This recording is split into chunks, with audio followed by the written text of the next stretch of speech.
ესაიას წინასწარმეტყველებაში მე-7 თავი ამბობს, აი ქალწული დაორსულდება და შობს ძეს და დაარქმევთ მას სახელად იმანუელ, რომელიც არის თარგმანით ჩვენთან არს ღმერთი.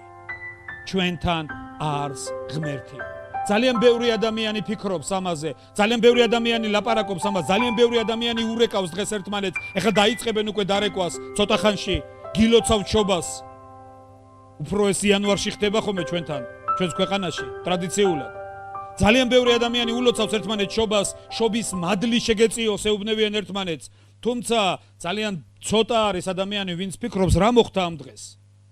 და ბიბლია ამბობს, აი ქალწული დაორსულდება და შობს ძეს და დაარქმევენ მას სახელად იმანუელ, რომელიც ნიშნავს ჩვენთან არს ღმერთი. ეს იყო წინასწარმეტყველება იმაზე, რომ ყოვლის შემძლე მაცხოვარი, ყოვლის შემძლე ღმერთი ჩამოვიდოდა დედამიწაზე, კაცს და მსგავსი გახდებოდა, შესახედაობით კაცს და ემსგავსებოდა, ჩვენს ტკივილს გაიზიარებდა, ჩვენს დაცემულ ცხოვრებაში შემოვიდოდა და ჩვენ გაგვაცოცხლებდა. მე კიდევ მინდა რამდენიმე წინასწარმეტყველება წაგიკითხოთ. ერთ-ერთი ყველაზე ისეთი კარგი სიტყვა, რომელიც ამ დღეს შეეფერება, ეს არის ესაიას წინასწარმეტყველება 43 თავი. თუ გადაშლით ჩემთან ერთად, მოდი წავიკითხოთ. ესაიას წინასწარმეტყველება 43 თავი. და ნახეთ, წინასწარმეტყველი რას გვაუწყებს აქ და რას გვეუბნება. 111 მუხლები. ესაიას წინასწარმეტყველება. თქვენ ხარ ჩემი მოწმენი, ამბობს უფალი და ჩემი მსახურნი, რომელნიც ავირჩიე, რათა იცოდეთ და მერწმუნოთ და გაიგოთ, რომ ეს მე ვარ. დაუკვირდით ამ სიტყვებს. კიდევ ერთხელ წავიკითხავ. თქვენ ხარ ჩემი მოწმენი, ამბობს უფალი და ჩემი მსახურნი, რომელიც ავირჩიე, რათა იცოდეთ და მერწმუნოთ და გაიგოთ, რომ მე ვარ და არც ჩემამდე არსებობდა ღმერთი და არც ჩემ შემდეგ იქნება. მე-11 მუხლი. მე და მხოლოდ მე ვარ უფალი და ჩემს გარდა მაცხოვარი არავინა. აქ წერია თანამედროვე სიტყვა მხსნელი, მაგრამ ეს სპეციალურად თქვი ძველ ქართული მნიშვნელობით, იმიტომ რომ იქ სადაც ახლა უნდა წავიკითხოთ ახალ აღთქმაში ამ სიტყვის მნიშვნელობა, იქ ძველ ქართულად წერია. სიტყვა მხსნელი და მაცხოვარი ერთი და იგივეა. და უფალი ამბობს და კიდევ ერთხელ წავიკითხავ, მე ვარ მე და მხოლოდ მე ვარ უფალი და ჩემს გარდა მხსნელი, ანუ მაცხოვარი არავინა. დიდება უფალს.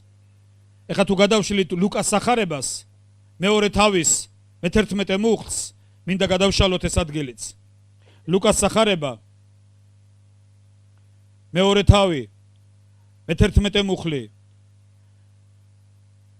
და ნახეთ, რას ეუბნება ანგელოზი მწყემსებს. დასაწყისში ასე წერია, იმ დღეებში გამოვიდა კეისარ ავგუსტუსისაგან ბრძანება მთელი მსოფლიოს აღსაწერად. ეს პირველი მუხლი იწყება ასე. და მარიამი და მისი ქმარი იოსები წავიდნენ იუდეის ბეთლემში, იმიტომ რომ იქაური იყო ის იოსები, რომ აღწერაში მიეღოთ მონაწილეობა. და 10 მუხლიდან თუ წავიკითხავთ, აქ ნახეთ ესეთი რამ წერია. მოდი ცოტა ზემოდან. მოდი პირველი ის მუხლიდან წავიკითხოთ. იმ დღეებში გამოვიდა კეისარ ავგუსტუსისაგან ბრძანება მთელი მსოფლიოს აღსაწერად.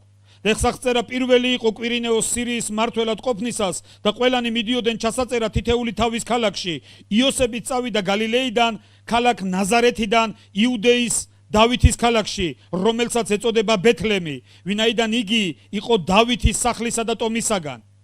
ჩასაწერად მარიამთან ერთად, რომელიც მასზე იყო დანიშნული და იყო ორსულად. მათი იქ ყოფნისას შესრულდა მარიამის მშობიარობის დღეები და შუაძე თავისი პირმშო შეახვია და მიაწვინა იგი ბაგაში, ვინაიდან სასტუმროში ადგილი არ იყო მათთვის. იმ მხარეში იყვნენ მწყემსები მინდვრად და ღამით დარაჯობდნენ თავიანთ სამწყსოს. და აი უფლის ანგელოზი წარდგა მათ წინაშე. უფლის დიდება გამოუბრწყინდათ და შეშინდნენ დიდი შიშით. უთხრა მათ ანგელოზმა, ნუ გეშინიათ. აი გახარებთ დიდ სიხარულს, რომელიც მთელი ხალხისა იქნება. დაუკვირდით ანგელოზი იმას კი არ ეუნება ვაი თქვენს პატრონსო. ის ეუნება ნუ გეშინიათ, ვინაიდან გახარებთ დიდ სიხარულს, რომელიც მთელი ხალხისა იქნება. მოდი ცოტა აზრს გავწყვიტავ. რამდენიმე დღის წინ Facebook-ში ვნახე სურათი. ერთი სირიელი გოგო იყო გადაღებული და ფოტოგრაფმა უთხრა, რომ სურათის გადაღების დროს გაიღიმეო. და ამ ბავშვმა კბილები გამოაჩინა. იმდენი ჭირო არ ამიქონდა ნანახი, რომ გაღიმება აღარ იცოდა. გასაგებია? იცი ხშირად ადამიანები იმხელა პრობლემებში შევდივართ, იმხელა რაღაცებს ვიტეხთ ჩვენს თავზე, რომ სიხარული ბუნებრივად გვავიწყდება. ანგელოზმა უთხრა მწყესებს, აი გახარებ დიდ სიხარულს, რომელიც მთელი ხალხისა იქნება. ის კი არ ეუნება დიდ ჭირს გახარებთ. დიდი ჭირი მოვა თქვენთვის. ის კი არ ეუნება უბედურება დაგატყდებათ თავს. ანგელოზი ეუნება დიდ სიხარულს გახარებთ, რომელიც მთელი ხალხისა იქნება და მე ნახეთ. მე-11 მუხლი.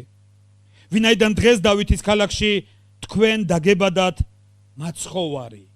დაუკვირდით ამ სიტყვას, რომელიც არის ქრისტე.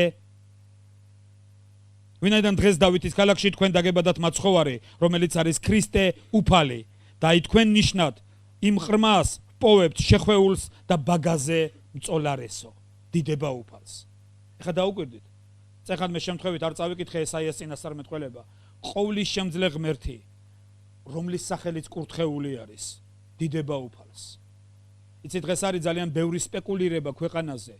არიან ჯგუფები, რომლებიც ამბობენ თითქოს მათ აღმოაჩინეს კურთხეული ღმერთის სახელი. თუმცა ღმერთის კურთხეული სახელი ძალიან ბევრჯერ არის წმინდა წერილში ნახსენები, მაგრამ იმის გამო რომ ეს ამ სახელის სწორი გახმოვანება დაკარგული არის დღეს, ებრაულმა ისტორიამ ვერ შემოგვინახა ამ სახელის სწორი გახმოვანება, თანამედროვე ბიბლიებში ყველგან სადაც უფლის სახელი იყო დაწერილი წერია სიტყვა უფალი.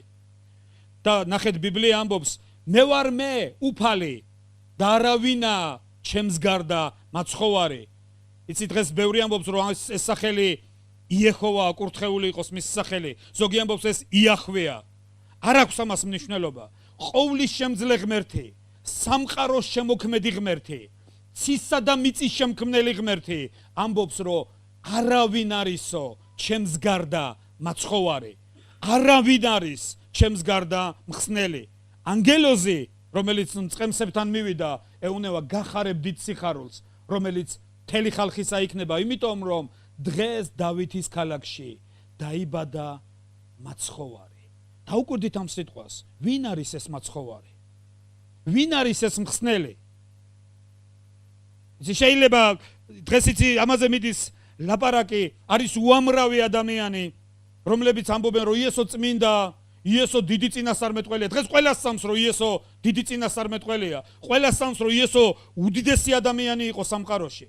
იყო ერთი ასეთი ფილოსოფოსი, პოლონელი, მარცინკოვსკი არის მისი გვარი. მისი წიგნი ქართულადაც არის ნათარგმნი, რომელსაც ობსტრუქცია მოყვა ერთხელ აი ამ წიგნის გამოჩენას. იმიტომ რომ ამ წიგნს აქვს ასეთი სათაური: იესო ქრისტე შეურაცხადი, უწმინდური თუ ღმერთი. აი ესეთი სათაური აქვს ამ წიგნს. იესო ქრისტე შეურაცხადი, უწმინდური თუ ღმერთი. რატო ქვია იცი ამ წიგნს ასე? მარცინკოვსკი მიდიოდა ებრაელ სტუდენტებთან, ათეისტ სტუდენტებთან და ის იყო აპოლოგეტი.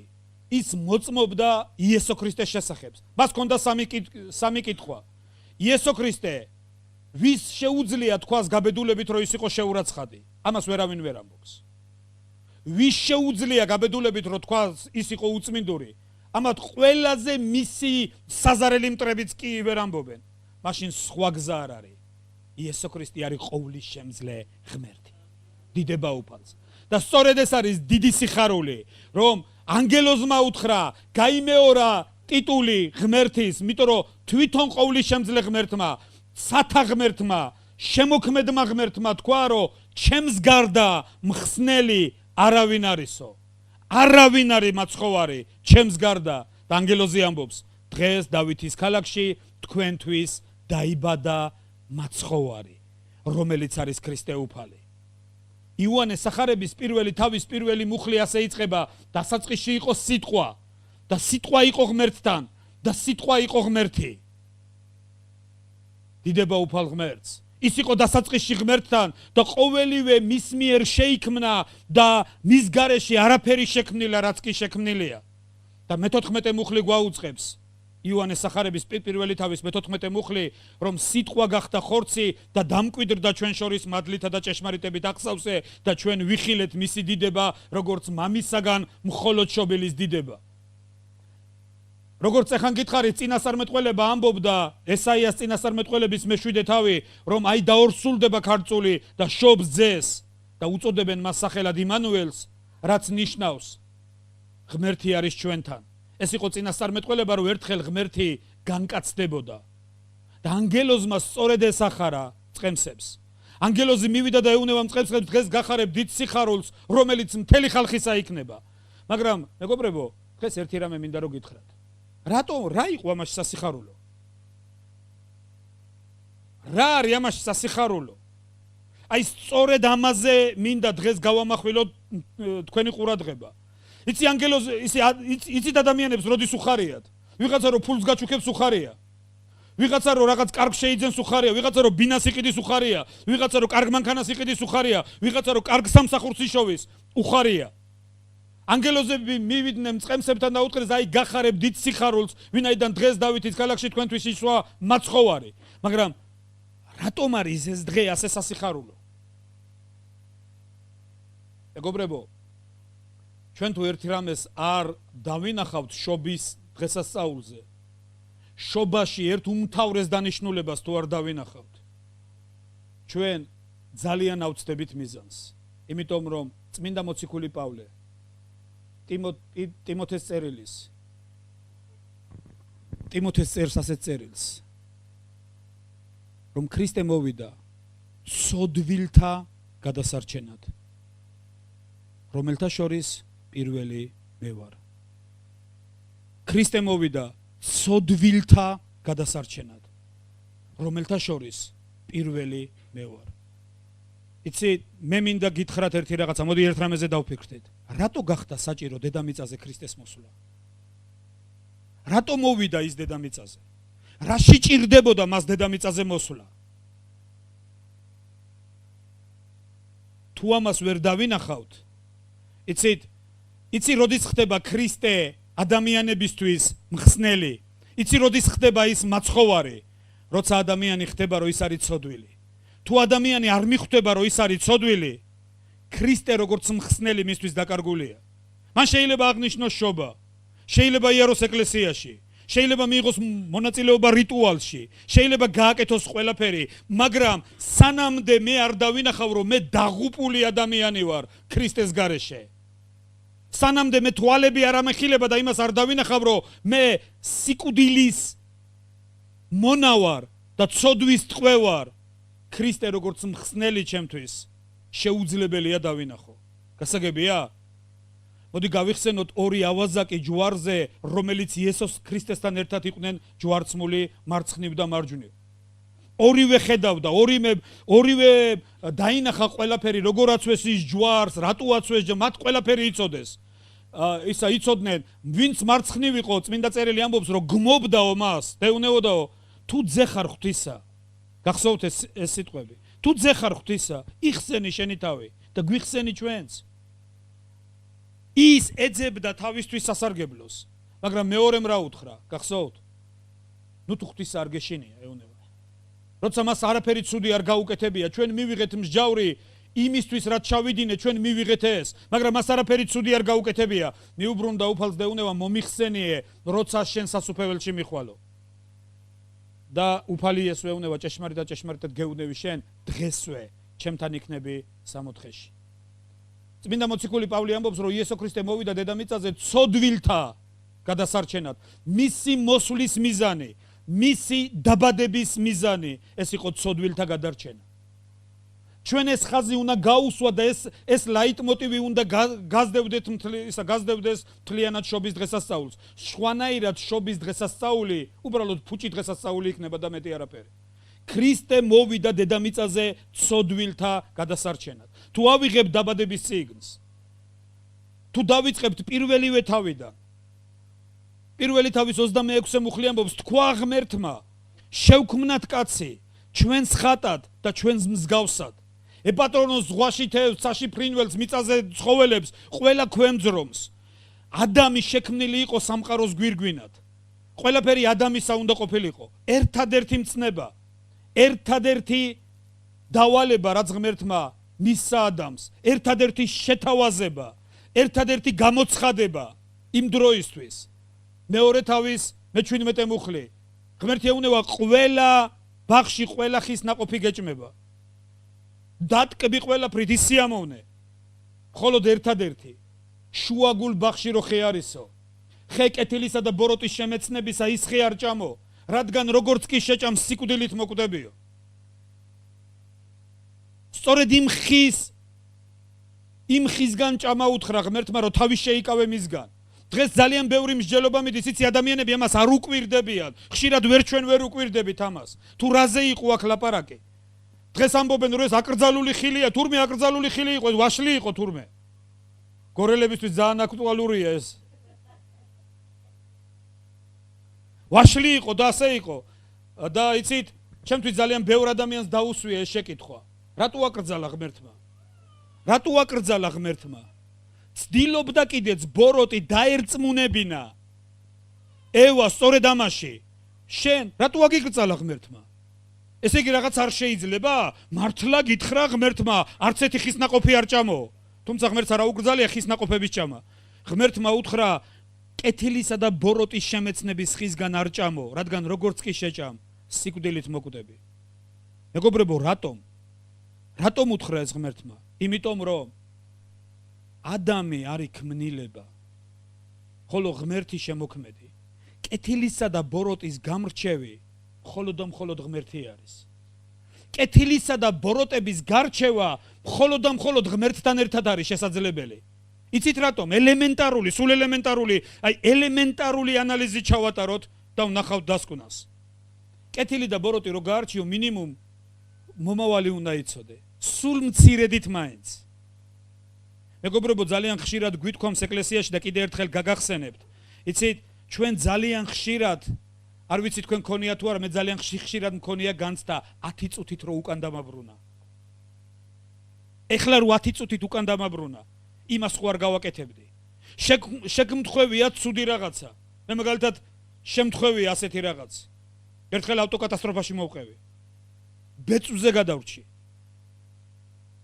და იცი დავზარალდი ძალიან სერიოზულად. მან ფიზიკურად არა, მაგრამ მანქანა სულ დაიმტვრა, ყველა ძალიან ბევრი რაღაცა გაფუჭდა. და ნატრობდი, ვიდექი და მეთქი ახლა 8 წუთით უკან დამაბრუნა.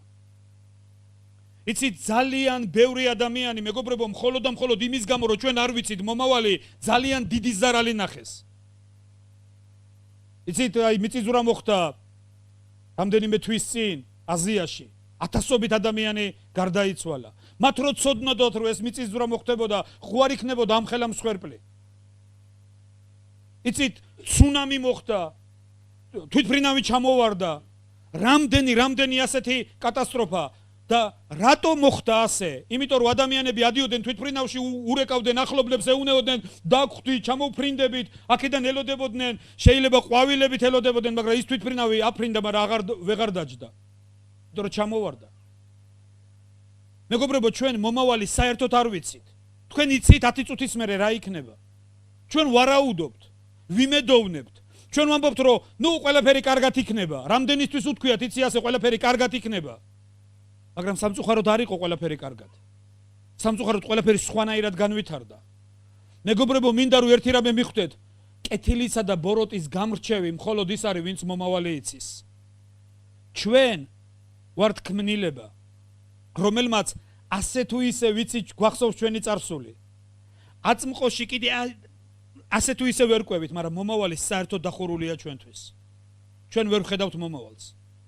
მაგრამ ღმერთი შემოქმედი ის არის, ვისთვისაც აწმყო წარსული და მომავალი ერთად არის. არა მარტო მან იცის რა იქნება მომავალში, მისთვის მომავალი ეხლა არის. მან იცის რა არის ხვალ ჩვენ ცხოვრებაში. ამიტომ ეუბნება ღმერთი ადამს, რომ ადამ, კეთილისა და ბოროტის გარჩევის ხისგან არ ჭამო, რადგან როგორც კი შეჭამ, შენ დამოუკიდებელი გახდები. კეთილისა და ბოროტის გარჩევის ხის ნაყოფის ჭამა ეს ნიშნავდა, რომ ადამს უნდა ეცხოვრა ღმერთის გარეშე. ის უნდა გამხდარიყო თავის ღმერთი. გასაგებია, სწორედ ამას ამბობს ღმერთი დაბადების მესამე თავის 22 მუხლში. უფალი ამბობს, როცა ადამმა ჭამა კეთილისა და ბოროტის ხის გარჩევის ხის ნაყოფი, უფალი ამბობს, აი გახდა ადამი როგორც ერთი ჩვენთაგანი კეთილისა და ბოროტის შემეცნებაში.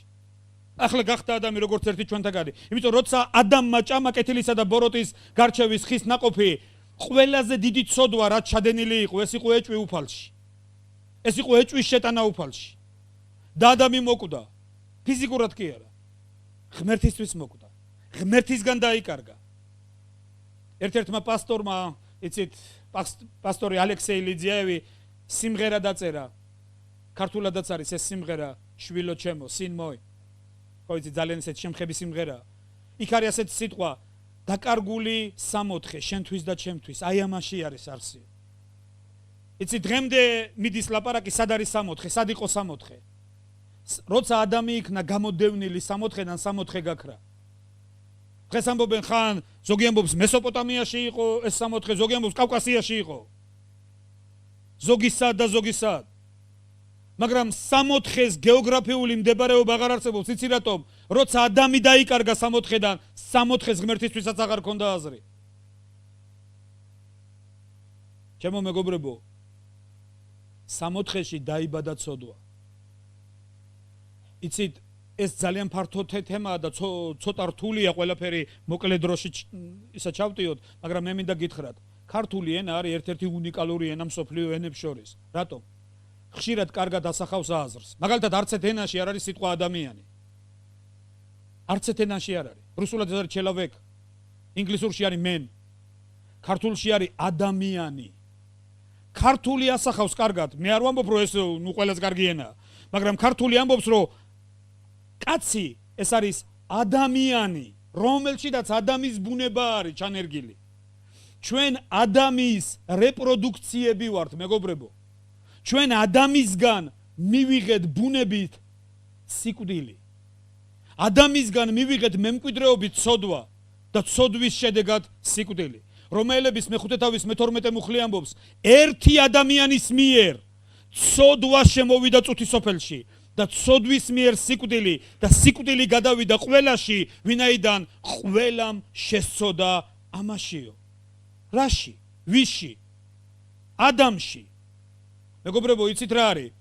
მამისგან გადაეცემა მემკვიდრეობით, მამის გენებისგან გადაეცემა შვილს მემკვიდრეობით ცოდვა. იცით, აქ ძალიან ბევრი პატარა არის დღეს. ისინი მართლა ანგელოზები არიან. იცით რატო არიან ის ანგელოზები? მათ საკუთარი ცოდვები არ აქვთ. მათი სხეული არ იძლევა დღეს იმის შესაძლებლობას, რომ ცოდვები ჩაიდინონ. თუმცა ერთი რამე უნდა იცოდეთ, მათშიდაც მოქმედებს ადამიანის ბუნება. იცი მე რო დავიბადე, მამაჩემი იყო მოყვარული ფოტოგრაფი და რან 1000-ნაირი პოზაში მიღებდნენ სურათებს. პირველი შვილი ვიყავი ოჯახში და იცი სულ ყველა აღფრთოვანებული იყო, ანგელოზია, ანგელოზი. მაგრამ გავიდა რამდენიმე წელი და ყველას უკვირდა ეს ანგელოზი როგორ გადაიქცა დემონად. ყველას უკვირდა. მაგრამ ეს ბუნებრივია, ჩემო მეგობრებო. იცით რატომ? ჩემში იყო მემკვიდრეობითი ცოდვა, ადამიანის ცოდვა. როგორც კი ჩემმა სხეულმა რაღაც კონდიციებს მიაღწია, როგორც კი გავიზარდე, იმან დაიწყო თავისი ბუნებების გამოღება. კი არ მინდოდა, შეიძლება არც გინდა. როგორც პავლე მოციქული ამბობს, მე შინაგანი კაცის მიხედვით სიამოვნებს ღმერთის რჯული, მაგრამ ჩემს ასუებში ვხედავო სხვა კანონს, რომელიც მატყუებს მე და მხდის ჩემს ასუებში მებრძოლი ცოდვის კანონის ტყვედ. უბადრუკი ადამიანი ვარ, ვინ დამიხსნის ამ სიკვდილის მონობისაგანო. დაუკვირდით ამას. მეგობრებო, თუ ეს ვერ დავინახეთ ჩვენ, მაშინ აზრი არ აქვს სხვას არაფერს. დღეს ძალიან ბევრი ადამიანი ეკლესიაში დადიხარ? ეკლესიაში მიდიხარ? მეგობრებო, ერთი რამე უნდა ვიცოდეთ. ქრისტე იესო მოვიდა დედამიწაზე ცოდვილთა გადასარჩენად, რომელთა შორისაც პირველი მე ვარ, თქვა პავლე მოციქულმა. წლების წინ, იცით, მე მელაპარაკებოდი, ძალიან ბევრი ადამიანი მელაპარაკებოდა, ძალიან ბევრმა ადამიანმა მიქადაგა, ძალიან ბევრმა ადამიანმა მომიწოდა, რომ ეკლესიაში უნდა დამეწყო სიარული. ერთხელ გადავწყვიტე კიდეც. იცით, ჯერ საერთოდ ათეისტი ვიყავი, საერთოდ უარყოფთი ღმერთის არსებობას. დავცინოდი ხოლმე იმათ, ვინც ტაძრებში დადიოდნენ. მე მithქვამს და ვერ დავმალავ ამას. მეთქი მეცნიერებმა კოსმოსი მილიმეტრებით გაზომეს და ღმერთი ვერ იპოვეს. ჩემთვის მორწმუნე ადამიანი მეორე ხარისხოვანი ადამიანი იყო ჩემს წარმოდგენაში. მე მეგონა თუ ადამიანი მორწმუნე ესენი ისინი იყვნენ, ვისაც ცხოვრებაში არ გაუმართლა, ვერაფერს ვერ მიაღწიეს და წავიდნენ ეკლესიაში. ჩემს წარმოდგენაში მორწმუნე ადამიანი ასეთი იყო. ჩემი უღმერთო ცხოვრების გამო მოხვდი ციხეში. აი ციხეში მივხვდი რომ ღმერთი არსებობდა. არ ვიცი რატომ, არა იქ დაურწმუნდი ამაში. უბრალოდ შინაგანში გაჩნდა კრძალვა და შიში ღვთის მიმართ. ვისწავლე, იცი, გადავწყვიტე მელოცა ხოლმე. ვიღაცა მომიტანა ხელნაწერი, სადაც ეწერა მამაო ჩვენოს ლოცვა. და პირობა დაუდე ღმერთს, რომ დღეში 10 ჯერ ვილოცებ მამაო ჩვენო თითქო. დავიწყებდი ხოლმე, დამავიწყდებოდა, მე სინდისი მდებდა მსჯავრს. და ამან მე სიკეთე კი არ მომიტანა პირიქით, უფრო შიში დაიბადა ჩემში. ერთხელ მახსოვს, ქრისტიანად თვლიდი უკვე ჩემს თავს რუსეთში. ერთი მუსულმანი გოგონა იყო. არ ვიცი რა მოხდა, ისეთი მოვეწონე ამ გოგონას თუ რა იყო, მან მითხრა რომ იცი მე მინდა ქრისტიანი გავხდეო. წავიყვანე ერთ-ერთ ტაძარში. და გადავწყვიტე რომ ქრისტიანის მისია ავიღე ჩემს საკუთარ თავზე. რომ მუსულმანი უნდა გამეხადა ქრისტიანად. მივედი და უხსნი, ხა მე თვითონ წარმოდგენა არ მაქვს არაფერზე. და უხსნი რომ ეს სანთელი უნდა აიღო, უნდა მოუკიდო ესე, ჩაარჭო აი აქ და გადაიწერო პირჯვარი, გადავიწერე პირჯვარი და იქ ერთი ღვთისმსახური იდგა. მოვიდა ჩემთან და მითხრა, კათოლიკე ხარო? არა, მე უთხარი ქართველი ვარ. მე ქართველი ვარ, ხო იცით ეს ჩვენ როგორ ვამბობ, მე ქართველი ვარ, მართლმადიდებელი ვარ, ქართველი ვარ. აბა პირჯვარი გადაიწერეო, გადავიწერე პირჯვარი. კათოლიკე ხარო? ეს მეუნე. არა ვარ მეთქი კათოლიკე, მე ქართველი ვარ. და თუ ქართველი ხარო, უკუღმა რატო იწერ პირჯვარსო? თურმე მე წარმოდგენა არ მქონდა, თურმე უკუღმა ვიწერდი პირჯვარს. იცი დღეს ბევრი ადამიანი ტრაბახობს სამით, მაგრამ ერთი რამე უნდა გაიგე. ერთ დღეს ბევრი მეუნეოდა არ მოწიო, ბევრი მეუნეოდა არ დალიო, ბევრი მეუნეოდა ესი არ გააკეთო, ისი არ გააკეთო. როცა უყურე ფილმი იესო ქრისტეს ცხოვრება, როცა პირველად უყურე ეს ფილმი, მე განვრისხდი, მეთქი როგორ ჩაგრავენ მართალს. იმიტომ რომ მე საერთოდ წარმოდგენა არ მქონდა, საერთოდ ვერ გავიგე, რატო აწამებდნენ იესოს. რა შუაში იყო იესო. ერთ დღეს მოვხვდი ეკლესიაში, ეს ხშირად დამიმოწმებია. არ წავსულ ვარ ეკლესიაში, იმიტომ რომ ძალიან მაინტერესებდა. წავედი ეკლესიაში გაბრაზებული ღმერთზე, გაბრაზებული მორწმუნეებზე. იმიტომ რომ მეგობრებს ვკარგავდი. ერთმა ჩემმა მეგობარმა ირწმუნა, მეორე ჩემმა მეგობარმა ირწმუნა, მესამე ჩემმა მეგობარმა ირწმუნა და მე გადავწყვიტე ჩემი მეგობრებისთვის თვალი ამეხილა. და წავედი ეკლესიაში გაბრაზებული. და იქ მოვისმინე სიტყვა.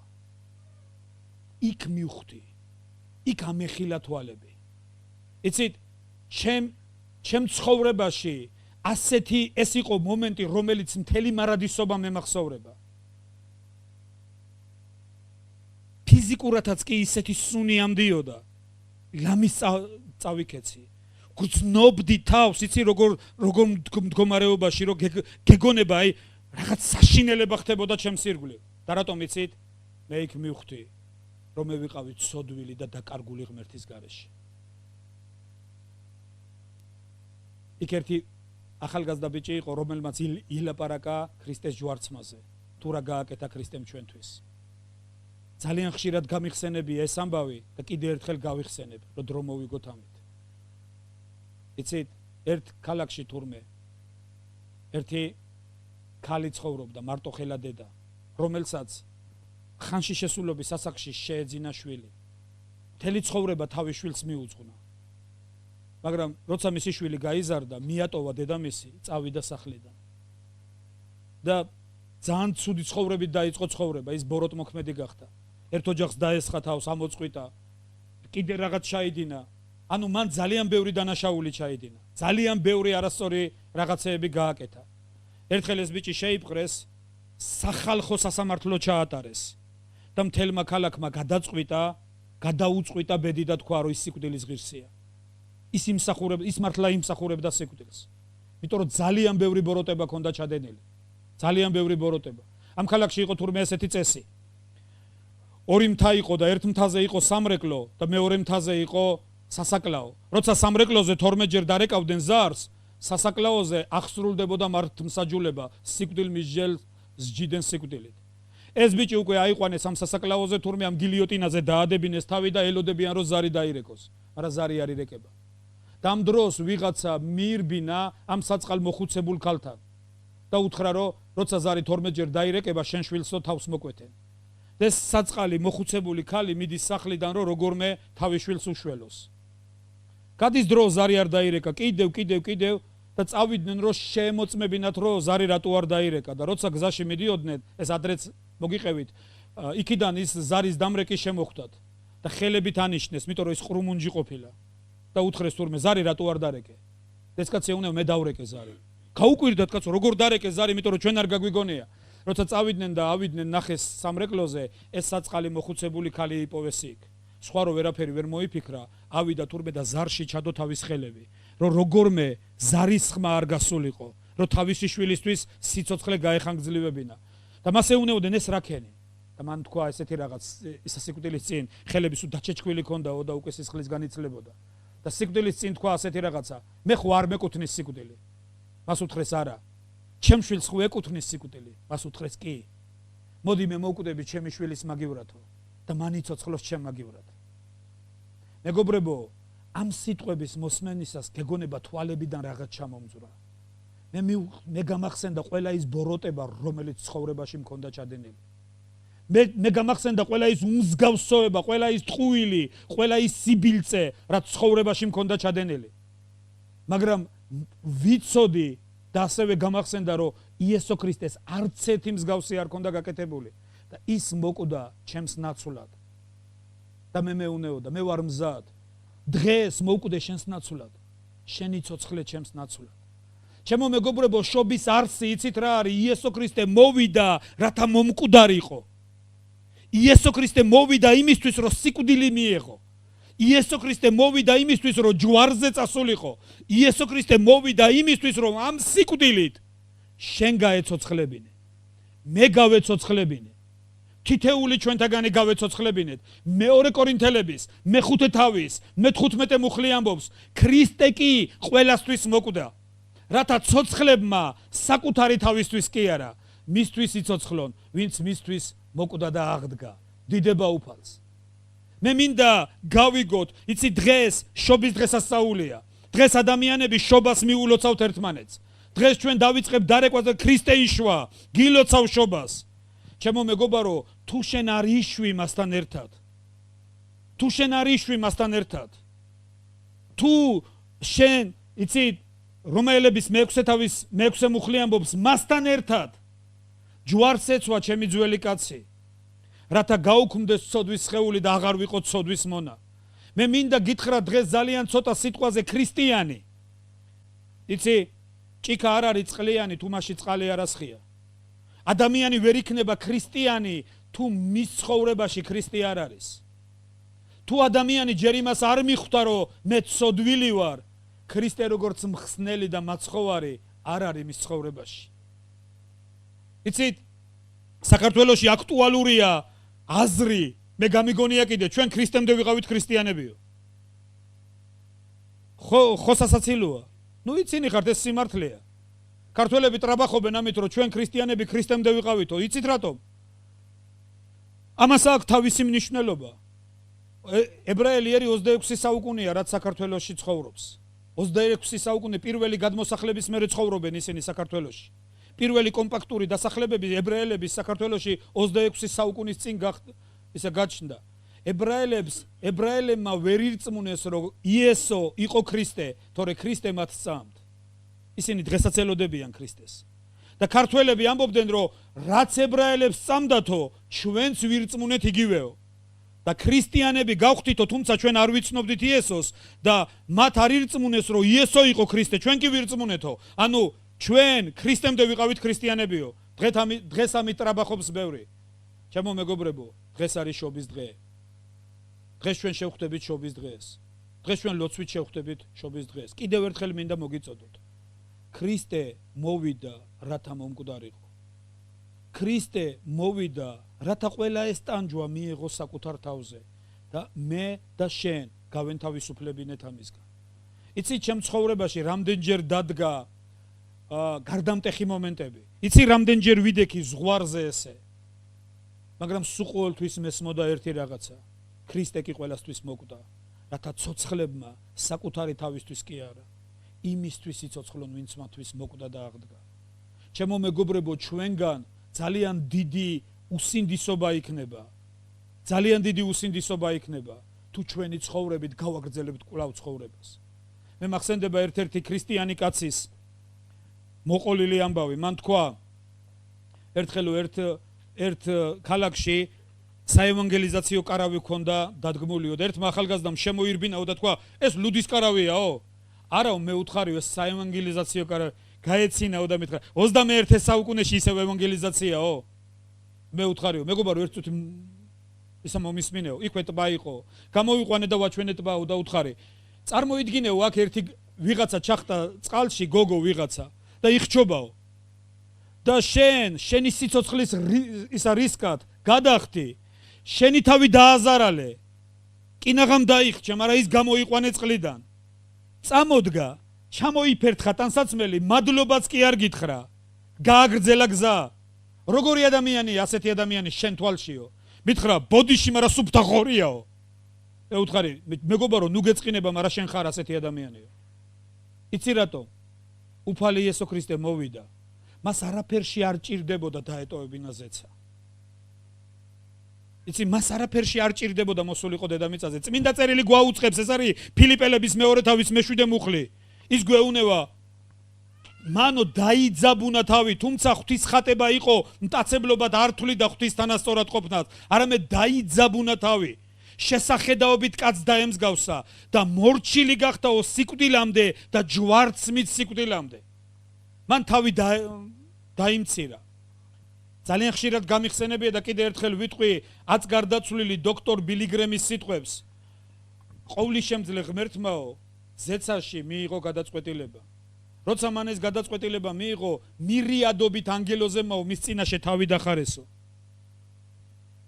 მანო განიძარცვა თავისი ბრწყინვალე სამოსელი, ჩაჯდაო თავის ეტლში, გადაიარა ცის კაბადონი და იუდეის ბეთლემის თავზე გაჩერდაო და დაიბადა დედამიწაზე. დაიბადა ყველაზე მდაბალ ადგილზე. ის არ დაბადებულა სასახლეში. ის არ დაბადებულა ტაძარში. ის დაიბადა გომურში, ბოსელში, ბაგაში. რატომ? ის რო დაბადებულიყო სასახლეში, ის იქნებოდა მარტო სასახლეში მყოფთა ღმერთი. ის რო დაბადებულიყო ტაძარში, ის იქნებოდა მარტო წმიდების ღმერთი, მაგრამ ის დაიბადა გომურში, ყველაზე მდაბალ მდგომარეობაში. ამით მან გვაუწყა, რომ მისთვის ყველაზე მდაბალი მდგომარეობაც კი მისთვის მისაღებია. ის მოვიდა ყველასთვის. იცით, ერთხელ ერთი პიროვნება ვერ იგებდა, როცა იესო ქრისტეს ღვთაებრიობაზე ველაპარაკებოდი. და მე მას ესეთი პატარა ზღაპარი მოუყევი, პატარა იგავი მოუყევი. მეთქი წარმოიდგინე, რომ ქუჩაში მიდიხარ და ჭიანჭველების ბუდეს დაადგი ფეხი. გინდა ეხლა რომ ჭიანჭველებს ბოდიში მოუხადო და უთხრა, ბოდიში ჭიანჭველებო, არ მინდოდა თქვენი სახლის დანგრევა. სისულელი არის. შენ ამხელა ადამიანი როგორ გააგებინებ ჭიანჭველებს? მაგრამ წარმოიდგინე, დაუშვათ და ზღაპრის სამყაროში ვცხოვრობთ. და შესაძლებელია, რომ შენი სხეული გარდაქმნა ჭიანჭველის სხეულად. მაგრამ ბუნებით ისევ ადამიანი დარჩე. აი წარმოიდგინე, თუ მე შემიძლია ჩემი სხეული გარდაუქმნა ჭიანჭველის სხეულად, მე მივალ ჭიანჭველებთან როგორც ჭიანჭველა. ჭიანჭველების ენაზე დაველაპარაკები და ვეტყვი, რომ ჭიანჭველებო, იცი, მე როცა კაცი ვიყავი თქვენი სახლი დავანგრიე და არ მინდოდა ამის გაკეთება, ამიტომ ბოდიში გიხდით. როგორც ჭიანჭველა მექნება თუ არა უფლება ვთქვა, კაცი ჩემზე დიდია. სად კაცი და სად ჭიანჭველა. მაგრამ როგორც მეც კაცი ბუნებით, მეც შემიძლია ვთქვა, მე იგივე ადამიანი ვარ. თუმცა ჭიანჭველის სხეულში. წმინდა წერილი გვაუწყებს, რომ ყოვლისშემძლე ღმერთი კაცის დამცირებულ სხეულში მოვიდა. მთლიანად კაცის ხვედრი აიღო თავის თავზე, შესახედაობით კაცს დაემსგავსა და მიიღო მონის ხახატება და ჯვარცმით სიკვდილამდე დაიმდაბლა თავი. მაგრამ წყალობით მდიდარმა ღმერთმა ის აღადგინა დიდება უფალს. ის მკვდარი არ დარჩენილა. და იცი, ის მარტო კი არ აღადგინა. მასთან ერთად ჩვენ აღგვადგინა ყველანი, ვისაც მისის წამს. წმინდა წერილი ამბობს ამას. და ბოლოს მინდა გითხრათ იოანეს სახარების პირველი თავის მე-11-მე-12 მუხლები. ხოლო ყველას, მოდი თქვი ეს სიტყვა. ხოლო ყველას, ვინც მიიღო იგი, მისი სახელის მორწმუნეს, მისცა ძალაუფლება, გამختარიყვენ ღმერთის შვილები, რომელიც არც დედაკაცისაგან, არც მამაკაცის ნდომისაგან, არც სისხლისაგან, არამედ ღმერთისაგან იშვნენ. დიდება უფალს. იცით, ჩემო მეგობრებო, ქრისტეს შობით ჩვენთვის იშვა სიცოცხლე. ქრისტეს შობით ჩვენ ცხოვრებაში გაჩნდა იმედი. ქრისტეს შობით ჩვენ ცხოვრებაში გაჩნდა განკურნება. ქრისტეს შობით ჩვენ ცხოვრებაში გაჩნდა გამართლება. დღეს როცა თბილისიდან მოვდიოდი, მანქანაში ერთი საგალობელი მქონდა ჩართული. რუსულ ენაზე იყო ეს საგალობელი და უნებლიეთ ვთარგმნე ქართულად. იქ იყო ესეთი სიტყვები: შენი წყალობით სავსეა მიწა. შენი წყალობით სავსეა ცხოვრება. შენ აღამაღლე შენი წყალობა, შემიყვარე მე და მიშვილე მე. მადლობელი ვარ შენი. დიდება უფალს. იცი, ჩვენ შეგვიძლია ვთქვათ, რომ შენი წყალობით არის ყველაფერი ღმერთო. შენი წყალობით ვარ დღეს ცოცხალი. შენი წყალობით მაქვს დღეს ოჯახი. შენი წყალობით მყავს დღეს შვილები. შენი წყალობით ვარ დღეს ეკლესიაში. ყველაფერი ეს მისი მადლი და წყალობაა და ყველაფერი ეს დაიწყო ქრისტეს შობით. ასე რომ მინდა მოგილოცოთ ქრისტეს შობა. მინდა გაკურთხოთ, დაგლოცოთ მინდა ქრისტეს შობაზე. იცით, და ეს შობის არსი აღსრულებული იყოს თქვენ ცხოვრებაში. და ქრისტე იშვას თქვენს ოჯახებში, თქვენს ნათესავებში, თქვენს ახლობლებში და იმ პატარების ცხოვრებაში, რომლებიც ახლა გამოვლენ და ლექსებს იტყვიან და სიმღერებს იტყვიან. იცით, ქრისტეს შობა მარტო ლექსებად არ დარჩეს. არამედ როცა გაიზრდებიან, ქრისტეს შობა იყოს ყველაზე მნიშვნელოვანი მომენტი. მე ერთი რაღაცა მინდა მახსოვდეს და მთელი მარადისობა მინდა ეს მახსოვდეს. ქრისტე იშვა და მან მშვა მე სიცოცხლეში. ქრისტე იშვა იმისთვის, რომ ეს სიკვდილის სამეფოდან გამოვეყვანე და სიცოცხლის სამეფოში გადავეყვანე. მეგობრებო, გილოცავთ შობას. მოდი წამოდექით ჩემთან ერთად. მოდი ვილოცოთ და მადლობა უთხრათ ღმერთს.